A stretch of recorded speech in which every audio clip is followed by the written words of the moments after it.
বন্ধুরা, ঘন্টুরও খুব শরীর খারাপ। এই যে একজনই আছে আর সবাই চলে গেছে। কেউ আর কাউকে বাঁচাতে পারলাম না, শুধু একজন একটু ভালোর দিকে, মানে কালকে একটু খেয়েছে। এবার জানি না ওর কি হবে, কারণ ওর পেছনটা পুরো মানে সবসময়ের জন্য মানে অটোমেটিক নড়ছে, লেজটা নড়ছে।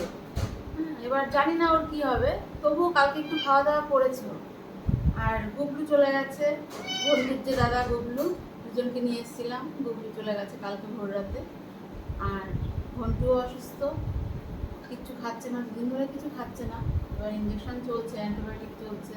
কালকে একটু স্যালাইন দিতে গেছিলাম, কিন্তু স্যালাইনটা নিতে পারছে না। এত ছোট বাচ্চা কি স্যালাইন নিতে পারে? তো এখন একটুখানি দুধ আর মাছ একটু গুলিয়েছি। প্রথম কালকে একটু খাইয়েছিলাম, খেয়েছিল একটুখানি। এবার আজকে আবার একটু খুব চিৎকার করছে। এমনি কাছে খাওয়াটা দিচ্ছি কিন্তু খাচ্ছে না। এবার ভাবলাম যে একটুখানি দেখি খাইয়ে দিই। কি মা, কি মা? কিন্তু আমাদের ঘন্টু টিপ করতে খুব ভালোবাসে, জানো। ও আমার এরকম কোলে নিলে আমার টিপের মধ্যে হাতায়। তো আমি সেদিন থেকেই আমি ভাবছি কি তোকে টিপ করিয়ে রাখবো। এই দেখো কেমন লাগে, বলে চলে যাচ্ছে। আর ভালো লাগে না, আর পাচ্ছি না সহ্য করতে।